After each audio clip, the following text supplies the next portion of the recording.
pasta e fagioli. Is it a soup or pasta? I think it's a good combination of both.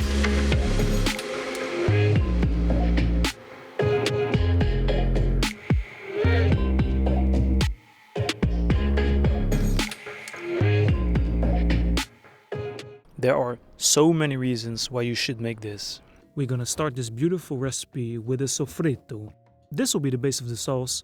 Wonderful flavors of onion, carrot and celery, the holy triangle. Also, I'm adding an entire bulb of garlic and 1 chili. Now, you chop the veggies very fine and put it aside. Try to cut it all about the same size because this will mean that it will cook evenly, okay? Olive oil in the pan and start to sweat the carrot, onion and celery for about 5 minutes on medium heat. Generous pinch of salt and pepper, and after 5 minutes we're gonna add the chili and the garlic and fry for 1 more minute. And we're adding the garlic and chili at the very last because garlic burns quite fast. The chili doesn't really matter, but the garlic doesn't need to fry for that long. Then we're going to add the tomato puree, oregano and some paprika powder. Toast the spices for 1 minute until the aroma comes out.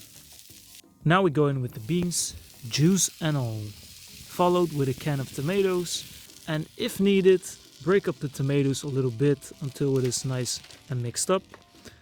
Optionally, you can go for a passata, also fine, but make sure you try to find a good quality tomato sauce because it will give better flavor.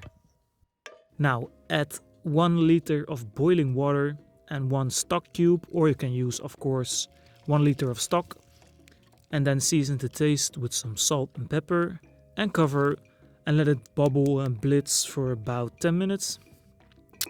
After 10 minutes it's nice and bubbly, and now it is time for the pasta. Put 150 grams of small shaped pasta.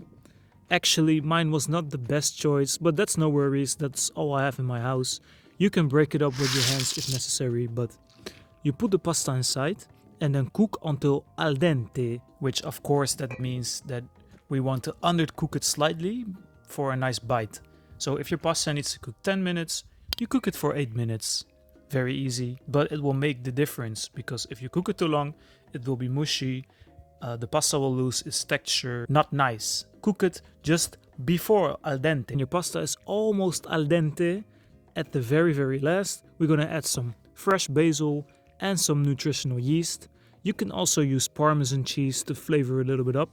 Then taste it and see, does it need more salt? Maybe in some occasions you need to add some sugar because some tomatoes can be quite sour. But season to taste and adjust the salt or sugar levels. That is looking and smelling really nice. And that is pasta e fagioli done. Actually, it's perfect on a cold winter's day. It's easy, it's cheap. I really encourage you to make it and let me know how it went. Really nice. Peace. Ah man, it's such a nice day outside.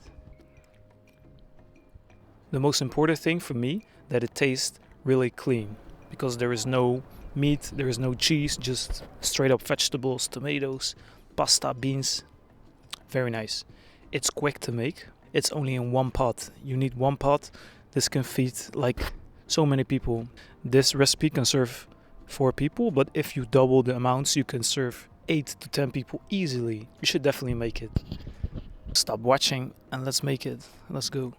And meanwhile, I'm gonna enjoy this entire plate. As usual, guys, I wish you a wonderful day. Let me know. Keep on rocking.